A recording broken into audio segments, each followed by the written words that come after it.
Welcome, I'm John Glanville, and this is video 40 in my Calmness in Mind series, where we explore sensible solutions for your calmer life. Now, I've called this video Exploring the Energetic Battle Between Common Sense and Intelligence, meaning, why is it that most people with anxiety are intelligent, yet what they are knowingly or unknowingly doing to themselves very often doesn't pass the simple common sense test. Let me give you some examples. Like remaining in a job that they don't like, worrying about things that never happen, being lonely but not meeting new friends, fearing thoughts when thoughts are not reality, being afraid of feeling emotions when emotions are natural, trusting science rather than exploring who funds that science, living in an emotionally toxic environment rather than moving away or relocating, seeking reassurance from people who have the same problem as them, okay? And knowing that they need to change their lives, but not taking action to do so. This list of what doesn't pass the common sense test, it's endless. And it's really quite ironic. But you can only see this if you can detach yourself from yourself long enough to create a space where this awareness can reveal itself. Because your intellectual ego doesn't want you to clearly see what it is that it's doing to you. So I think what I'm trying to say is, what happened to common sense? What happened to critical thinking and independent thought? Because these days, common sense is seemingly much less common than it was before we had the internet and social media and all of the subsequent overload of information, some of which is true, but much of which is not. Okay? And whether we like it or not, this information has programmed our brains, it's influenced our belief systems, and it often distracts us into a sort of virtual reality world rather than allowing us to engage with reality. How has it become that so many intelligent people fear doing what they know will be good for them? Why would an intelligent person doubt themselves?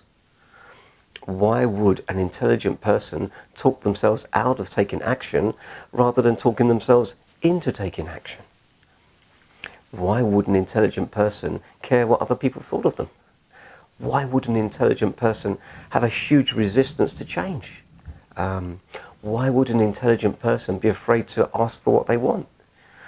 Why would an intelligent person think that they're not good enough? And why would an intelligent person not spend the time and effort to reprogram their brain from its childhood conditioning?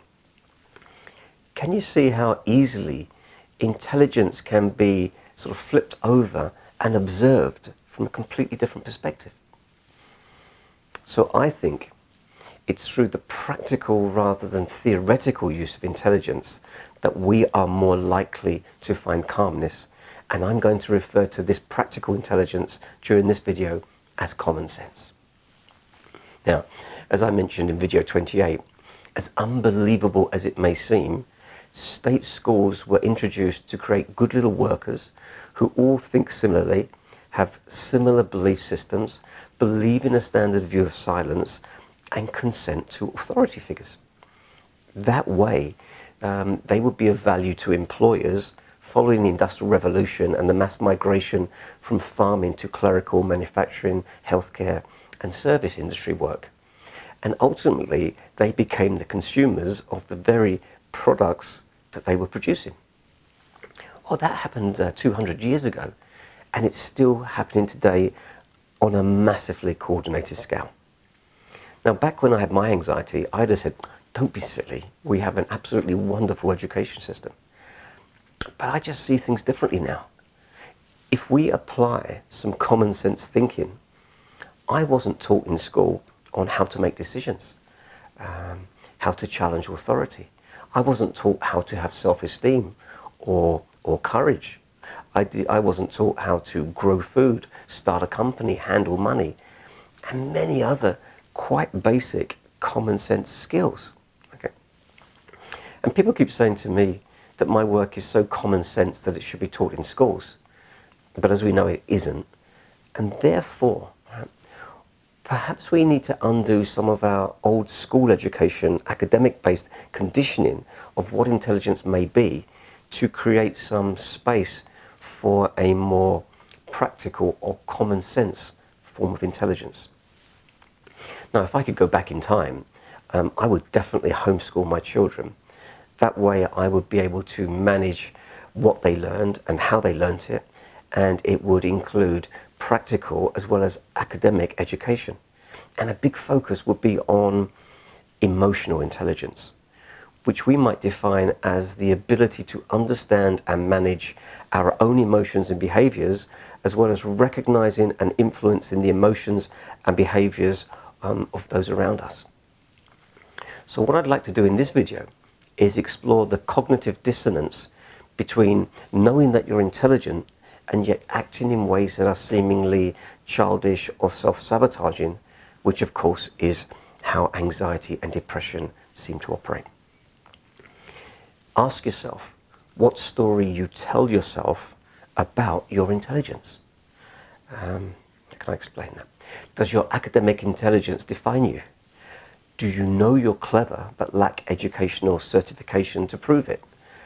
Are you intelligently street smart yet feel awkward amongst those who are more literate? Has learning trapped you in a cycle of needing to learn but never feeling you have enough knowledge to actually take action? I'm asking you, what's your story? What do you believe about yourself? What belief system is running within your head about your intelligence, and how might that affect how you live your life in the now? I mentioned before that through school I thought I wasn't clever. And that belief system drove my behaviors, meaning I didn't study very hard, which affected my outcomes, meaning I failed most of my exams, thus proving to myself that I wasn't clever. Can you see, this was an unconscious, self-fulfilling loop based on a belief. And as you know, this course is all about identifying and changing your beliefs. I did. I changed many of my beliefs.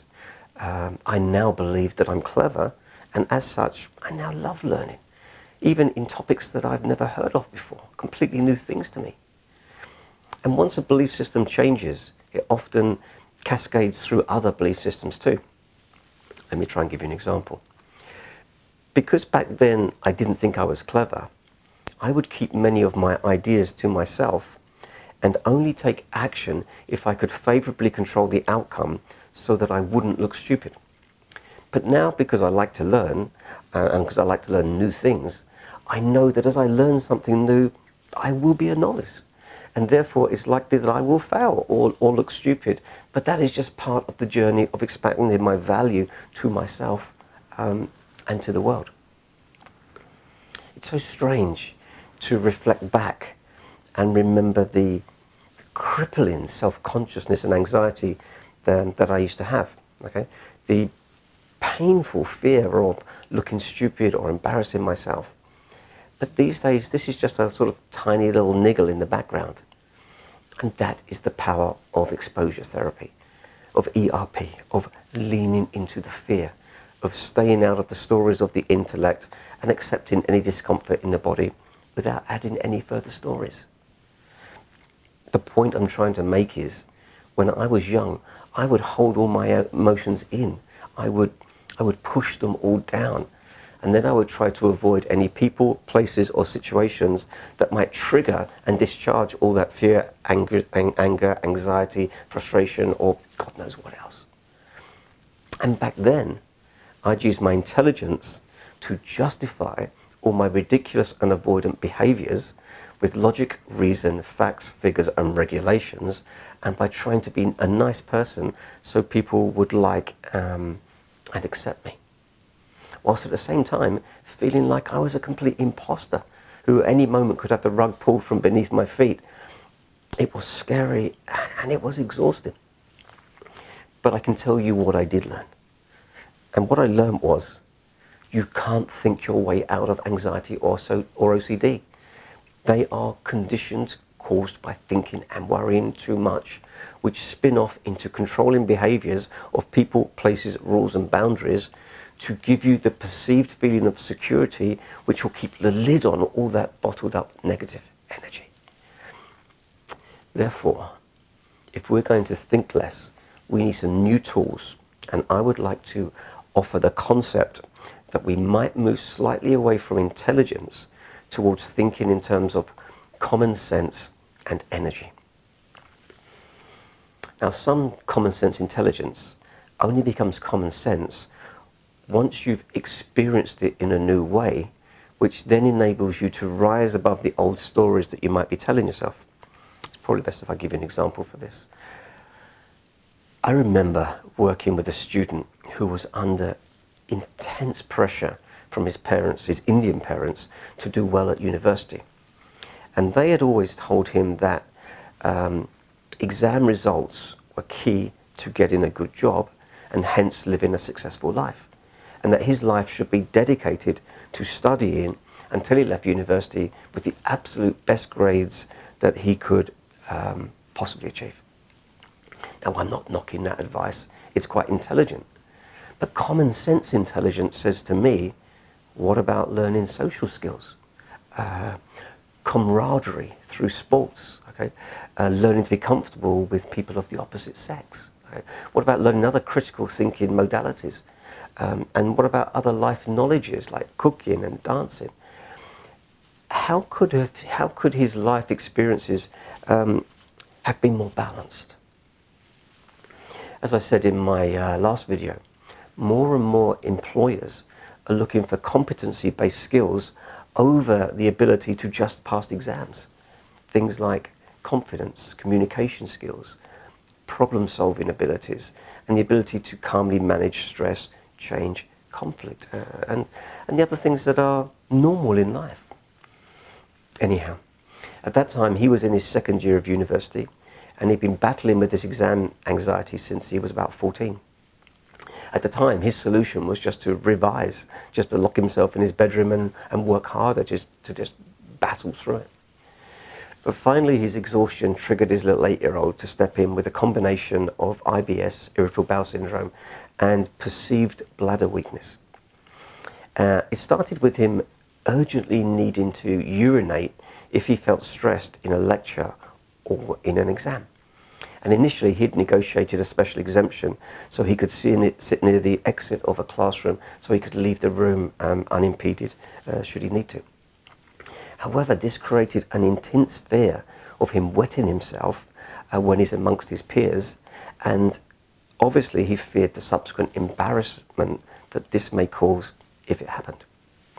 However, by the time that we were working together, his little 8-year-old had ramped up this fear of wetting himself to include getting caught in queues or crowds, like if he was queuing up for lunch in the cafeteria or queuing up to get through the university security each morning.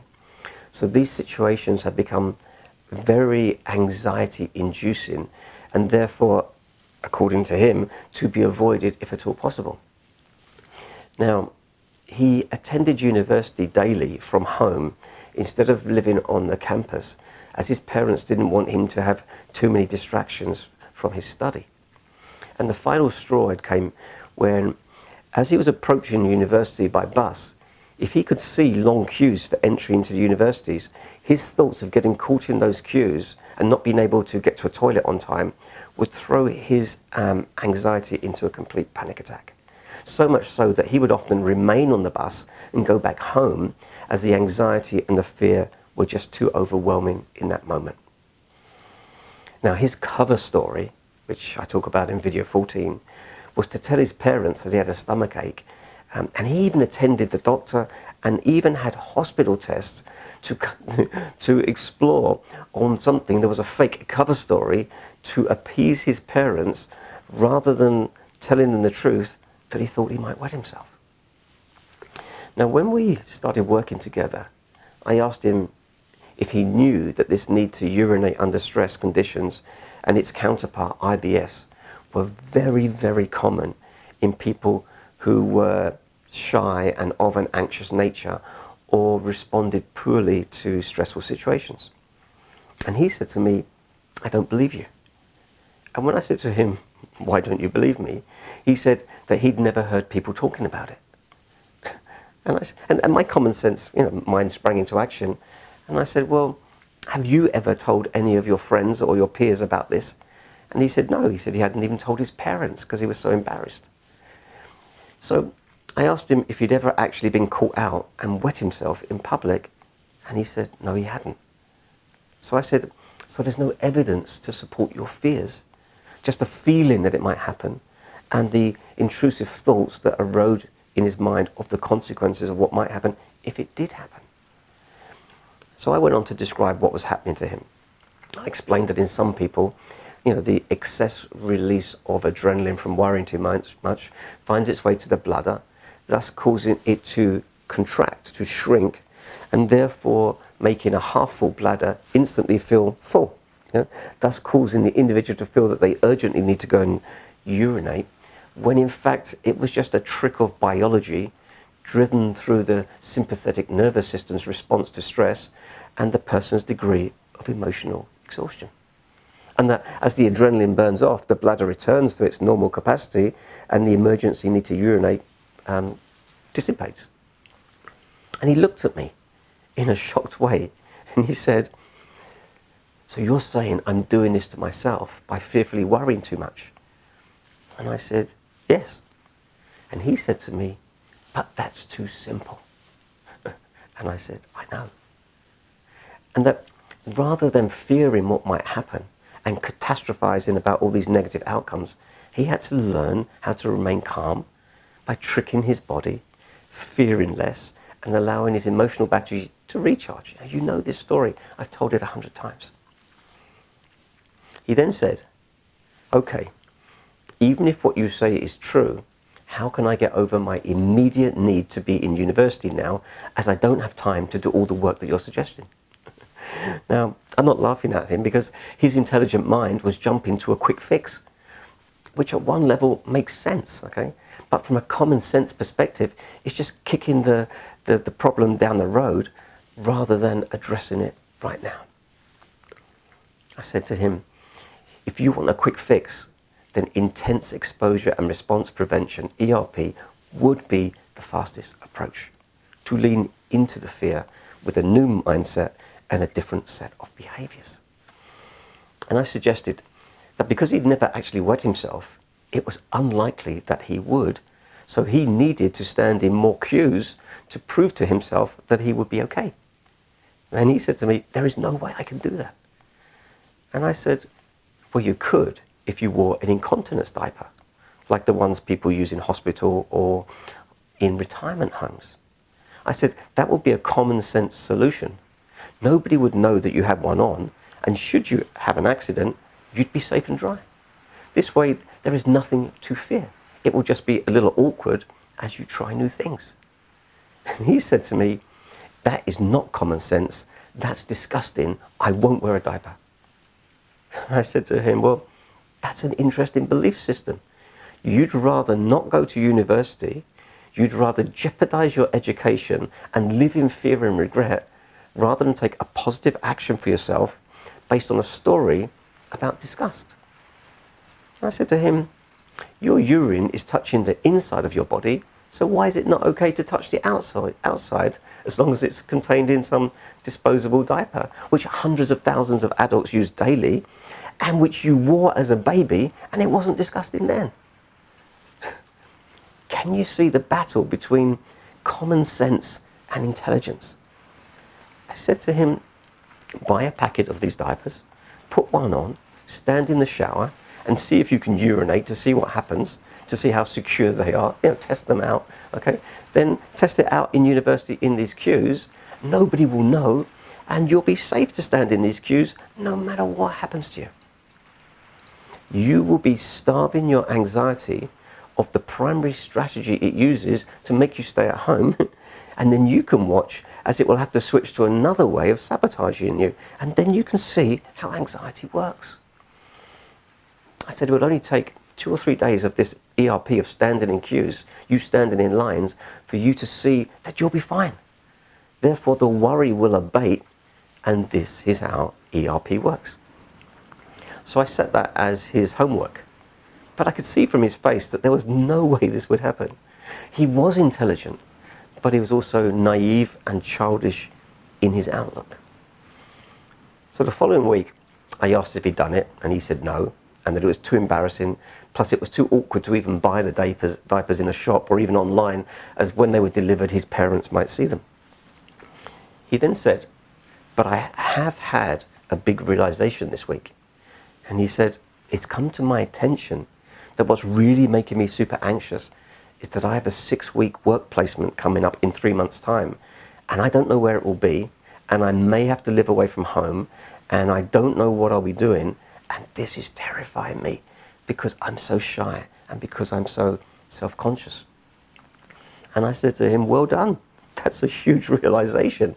So rather than avoiding everything that scares you, how can we gently expand your exposure to life so you can develop those required skills, even though it will be awkward to begin with? Surely it's better late than never to start doing these things. And he smiled and he said, yeah, that is scary, but there is also common sense. He said to me, where do we start? And I said, well, we stop procrastinating and we take action now. I said, let's drive into town, let's find a pharmacy, and let's buy some of those diapers. To which his initial response was of shock. And then he said to me, why not? And he smiled. And we drove into town and we stood outside the pharmacy. And he said to me, actually, I've never been in a pharmacy before.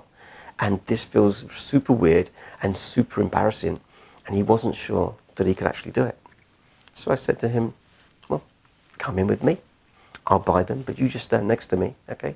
And we did, okay? It was pretty simple, okay? I even made a point of asking the assistant how visible or invisible these would look when they were being worn. And after we left, he said he was surprised how normal that was. And I said, yeah, there's another pharmacy at the other end of town. Now you can see how easy it is. This is your time to go and buy some. And bless him, he did. Okay. And even though he was super embarrassed, he did it anyway. And afterwards, he felt great. Once again, this was ERP in action. We do that which scares us. We lean into the fear and we keep repeating it and repeating it and repeating it until the body normalizes that out-of-date response. Now, he only had to wear the diapers for 2 or 3 days in university to break his anxious fears and retrain his mind and his body back to how it should be. Okay? And we could then work on his real problems, which were social isolation and low self-esteem. Now, I'm pleased to say he made a great recovery. I suppose not even a recovery. He just grew into his real self and expanded his skill set by interfacing with life rather than avoiding it. He contacted me a few years later to update me on his progress. And he had received his degree, I think it was in economics. Okay. And then he worked for a year in a bank, which he said he hated. So he took a year off to travel. And whilst traveling, he met a woman. And now that they were living together, and he was working, I think, at her father's company as an operations manager, which he was loving, though it had nothing to do with his degree or what he perceived he might end up doing in his life. I'm not sure what the moral of this story is. I guess if I think about it, it will be to accept that life is short, to realize that anybody can change, to understand that ERP works and embarrassment can be overcome. But intelligence often talks people out of taking action, whereas common sense often reconceptualizes the situations and offers sensible, practical solutions that allows the person to move forward. Okay then, so let's change the topic a little bit. Now, anybody who has read a self-help book will know that the number one message that's always given is true happiness is found from within, okay? It is how you, as best you can, manage your internal subjective experience of life. How you talk to yourself. yeah, how you interpret life, and how you allow yourself to engage with life to suit your needs, regardless of what may be externally happening objectively in that outer world, which most likely is going to be out of your control. Common sense says to me that this inner experience can be a total fabrication. It can be a complete lie, or whatever new story will create a pleasurable imagination experience with inside yourself on your mind screen. Let me give you an example. If I'm ever waiting for a delayed aeroplane or having to wait in a long queue, I use that time wisely to either have a silent inner story which accepts what is happening, or I use my imagination to think of wonderful things, even if they're not true. So my inner subjective experience of thoughts and feelings are as good as they can be in that moment. Sometimes I pass that time by watching those around me who are in exactly the same situation as me, but who might be angry, frustrated, or complaining, or whose inner subjective experiences are horrible and really low energy. And I often wonder, what new stories would they need to tell themselves, or which old stories might they need to let go of, so they may have a happier inner experience in that moment. I often try to surround my body with a high energy, positive toroidal field of energy, which is achieved through a combination of loving, optimistic thoughts, which calibrate as pro-life, i.e. positive and life-affirming energy above 200, as we talked about in other videos, and by gently stirring up my environment with my breath. I either choose to release my energy out into the situation to affect it in some way, yeah, or I retract it. I condense my field of energy to conserve my battery, as I don't wish to waste my energy in that moment. And in this new way of being, there's no story. If the aeroplane is not there, then it's not there. And until it's there, it won't be there. There is nothing else to think about. Things will sort themselves out. They will. They always do. It might not be the resolution your ego wanted, and it may change your plans, but every problem that you ever experienced in your life always got sorted out one way or another. And that's a fact. But the intellectual ego thinks it controls everything, and it thinks it's responsible for everything. And the truth is, it's not. And I think this is the illusion that gurus and spiritual teachers speak of, and of which people can glimpse, but they struggle to really grasp. Common sense might say, let me attend to that which I can influence in this moment, and let me surrender to everything else that's out of my control. Then how can I make my subjective inner experience of this objective outer event as pleasurable as possible, because I love myself and I want to subjectively experience the most agreeable life in this moment that I possibly can. You might be thinking, this is a great chance for me to get some sleep. Or, I hope the engineers don't rush the engine repair on that aeroplane, as I want them to do it really properly. Or, oh look, there's some free floor space over there by the wall. I'll nab that, I'll lie down, and I'll get myself some sleep. But the intelligent ego, he'll tell you that it's impossible to sleep in an airport, and that the plane company should compensate you for disrupting your life and causing all this anguish, and that to lay on the floor would be disgusting and unhygienic. And this is the concept that I really need you to grasp. Your ego doesn't want you to be happy. Okay? It never did. It feeds from your emotions.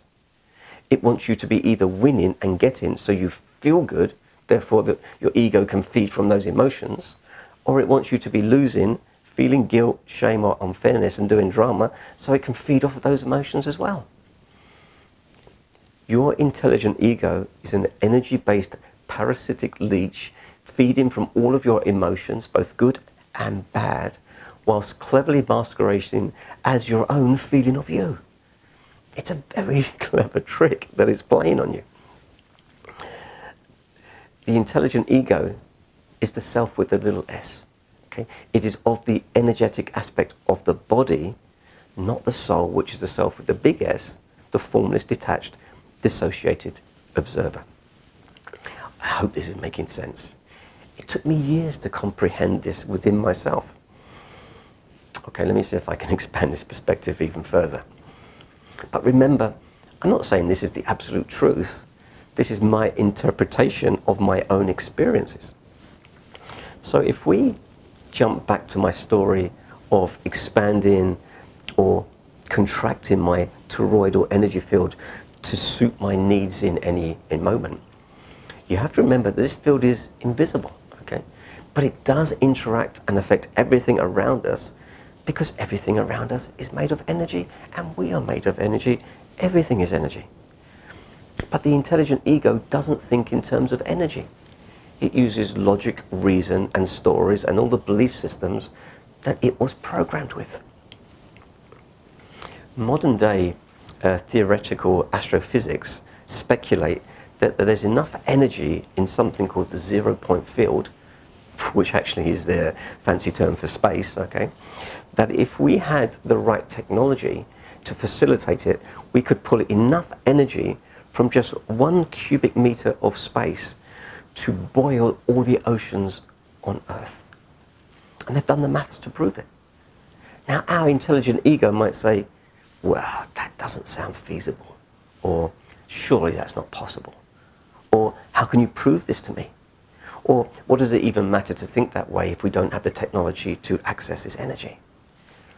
However, common sense says that nature, which we're part of, okay, shares its energy with us, and we call that interaction of energy life, or chi, or prana.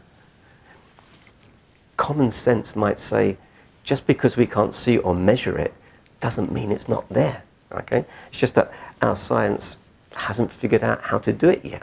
We can do it mathematically, but we can't necessarily create the machines to do it.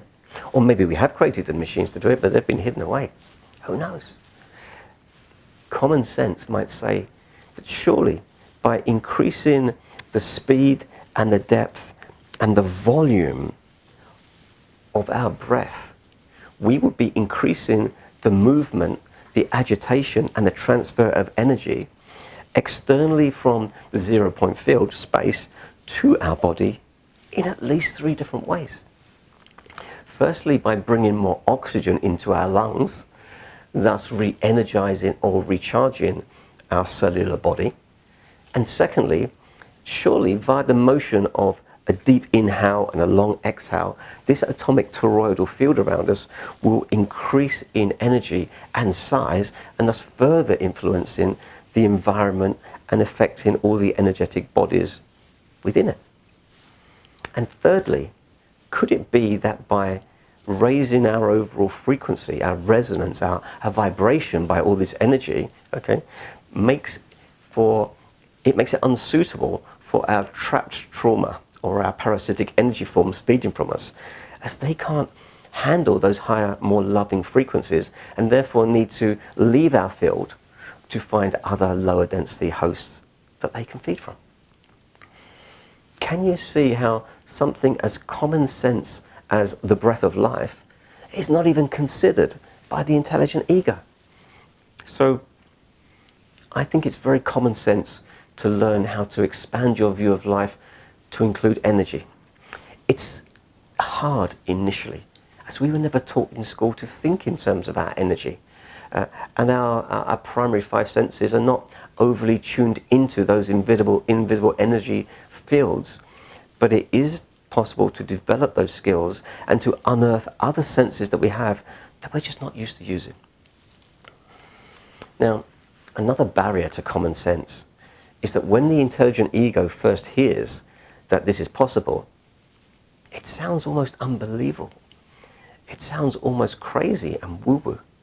But actually, it's all very scientific if you find the right scientists to learn from.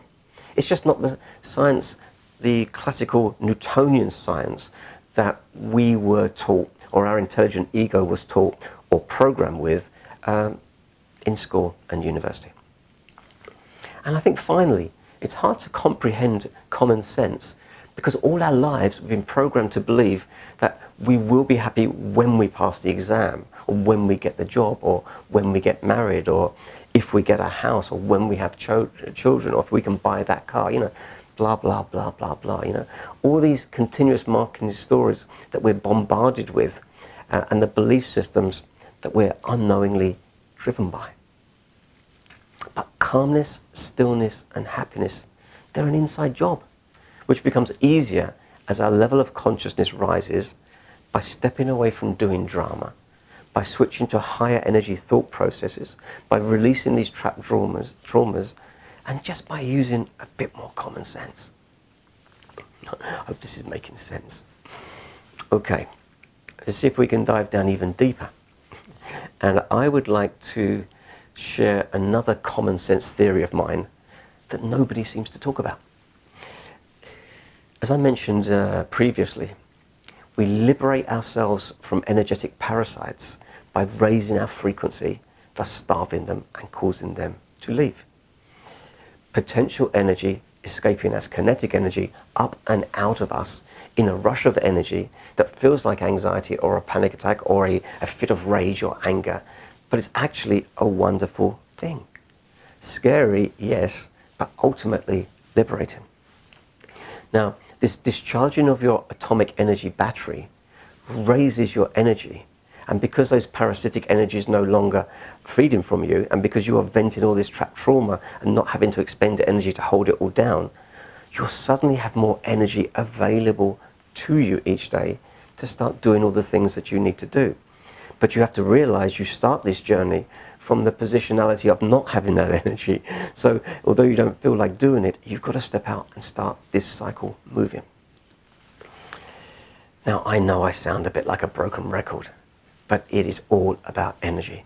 Learning to think in terms of energy, raising your energy levels and focusing your energy wisely on the positive intentions that you have for your life. Once again, this is common sense. But intellectually, this is not the common sense that we were taught or even hear about day to day.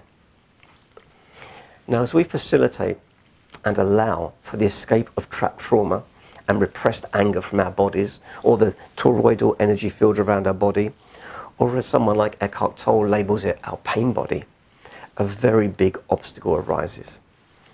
And that is the disturbing characteristics of loud noise, uncontrollable body reactions as this energetic venting phenomenon actually occurs. I think a good metaphor to use is to see these trapped traumas as microscopic atomic bombs that, if triggered, will eject condensed trapped potential energy that will explode out as kinetic energy, interacting with and agitating everything in its path, and often initiating other little atomic releases too. Now, though these releases are wonderful things, in the beginning they will feel terrifying.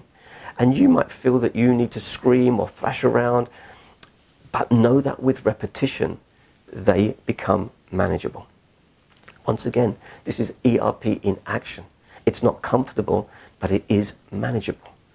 But most importantly, the associated story that we tell ourselves has to become different.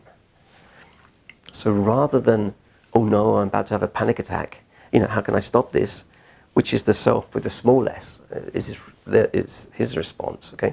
We rise to the self with the big S, and we silently think, excellent, let's finally get this trapped energy out of my atomic battery, or my etheric energy battery from past experiences, or my pain body, or wherever else it's coming from. And we don't need to know where it's coming from, or why it's even there.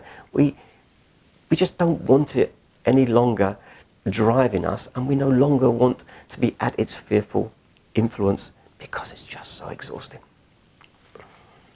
Now, if you need help picturing this on your mind screen, imagine a hot air balloon, okay, and a pilot pulling the lever that fires the hot gas up into the canopy, thus generating something that he wants, which is to lift the balloon higher. At that moment, masses of combustible atoms, which have been intensely compressed down and pressurized into a tiny gas cylinder, come exploding out with intense noise and intense heat and intense motion, as that energy is transformed from one state to another via intense agitation and all of the reactions that happen. You could say that this is mankind using science in a common sense way. He's saying, let's create potential energy by compressing energy and store it in a metal container. Then as we need that energy, we can access it and direct it towards our intentions. And at the same time, we can use common sense boundaries to fly that balloon, such as don't try to do more in that flight than the available energy stored within you will allow, okay? And endeavor to balance the rewards from expending that energy against any risks that may be associated with it. I hope now you can see that videos 4 and 9 might make a little more sense, where I discussed our cellular and our emotional energy, batteries, okay? That the cellular one needs to be recharged and the atomic one needs to be discharged. Okay. So let me give you a few more common sense recommendations that I'd like you to consider. Starting with one of the biggest lessons I ever learned, which took me 15 years to comprehend. And even then, I could only have acquired that awareness by changing the way I was intellectually programmed to question conventional science through common sense and my discerning engineer's mentality of test it and then you will know, rather than just blindly believing what I was told. And the lesson is, in every moment, to ask yourself, do I need to separate the story in my head from the emotion in my body?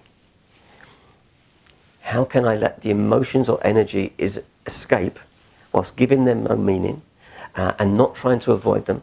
And how can I stay out of the conditioned stories of my brain? Now, the instructions and the meditations on how to find and discharge these little suppressed trauma bombs, they're in video 15 part 2. And even if you've watched that before, and even if you spent a week or two trying to do those exercises, I'm saying you need to spend a year or two doing those exercises, okay? These emotions that come up will be coming from a chemical adrenaline release sort of interaction, or they'll be coming from a trapped atomic energy release, or both. Either way, we accept what is, and we just allow those reactions to be. We sag our bodies, we focus calmly on our breath, and we separate the emotions from the stories. And we stay out of the stories. And we don't ask why, okay? And we allow the energy to just flow through us and out of us. The body shakes, then the body shakes. Accept what is. Surrender to what happens, okay? And calmly breathe through the whole experience without giving it any stories. And this is why I've been introducing you to thinking in ways which allow you to detach or to dissociate from your sense of self, from your body, with comments like, well, the rider can be still even if the horse is afraid. Behind our observer is an inner formless stillness. Perhaps call it your soul, consciousness, awareness. It doesn't matter, whatever works for you. Don't get caught up into the intellectual details. Because once you find this inner stillness, okay, this inner still part of yourself, everything changes. T.S. Eliot captured this so beautifully in his incredible work, The Four Quartets, where in the Burnt Norton passage, he wrote, "At the still point of the turning world, neither flesh nor fleshness, neither from nor towards, at the still point, there the dance is." Okay? And it's from this still point that we have a connection to source, divinity, flow states, creativity, and a deep, deep sense of oneness. It is in every one of us, but we need to find it and we need to learn how to connect with it. Okay then. I mentioned earlier that as trapped trauma is released from us, there is the natural side effect of noise, heat, and agitation. And this is normal. Like the noise and agitation from that hot air balloon burner, okay? But for those trapped in anxiety and fear, we may label these outbursts as screaming, shouting, anger, rage, shaking, vomiting, violence, frothing at the mouth, scary guttural sounds emitting from our throat as the energy releases, or whatever happens to you. But typically, throughout our childhood and schooling, we were reprimanded or punished for displaying these outbursts of anger, crying, rage, or just losing the plot. Therefore, people usually learned how to repress and avoid those outbursts, okay? Or to avoid the situations that may trigger them. Know this. We need to let the emotional energies out to discharge our atomic batteries, which is why we're rebranding ERP as such a positive and good thing. Yes, it is scary, but it's also wonderful, and it is your path to freedom. We need to step towards what triggers us, but stay out of the stories and allow the energies of fear, rage, anger, and the like to just rise up out of us. I'm not saying to act on your anger, but to become angry, and then as the silent stillness within, let those emotions move through you and out of you, and stay away from any associated stories of unfairness, loss, regret, guilt, or shame that your intellectual mind may be throwing at you. But we can only do this if those around us know what we're doing and why we're doing it, so that they can support us correctly. Now, the intelligent ego usually tells us to be quiet because of the neighbors, okay? Be careful in case you smash something, okay? What if you were to vomit on the carpet? What if somebody saw you screaming and called the police, okay? What if this behavior was proof of some sort of madness? And I can understand that. I can see it very clearly. But common sense says we need to get that stuck trauma and that energy and old repressed anger out of our system, whatever way allows them to come out of our system. We can't just use all these intellectual stories, okay, to avoid them coming up. So if those around you can't handle this, or if you venting is actually triggering their issues, which is very common, you might want to consider going on retreats where skilled practitioners and teachers and people who've gone through this themselves help you to vent these stuck emotions in places that are safe, and when you're surrounded by people that are doing a very similar thing. Personally, I've been on many of these retreats, and I'm going to discuss some of my experiences in upcoming videos. Another recommendation that I can wholeheartedly offer you is to meditate or to vent your emotions in places that are remote or very noisy, so nobody comes to check on you or calls the police if you're shouting and screaming, okay?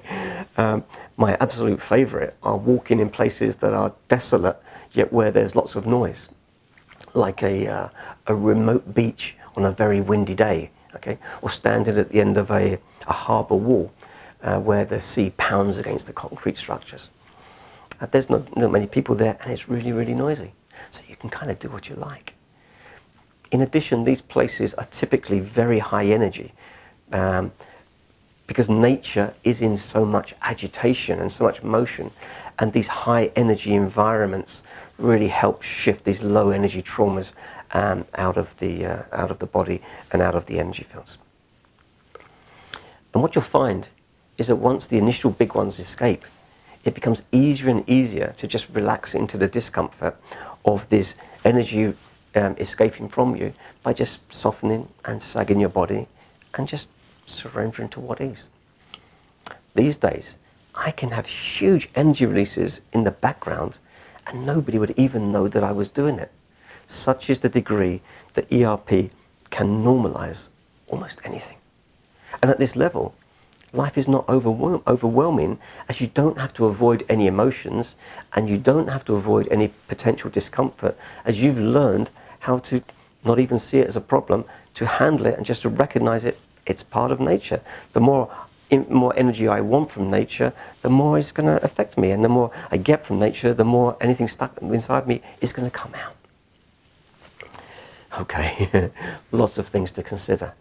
But I promise you this stuff works if you can immerse yourself in it, and if you can start to take some of the actions that I'm suggesting. Your intellect might be kicking and screaming, but we're looking to use common sense, though it may be a whole new type of common sense.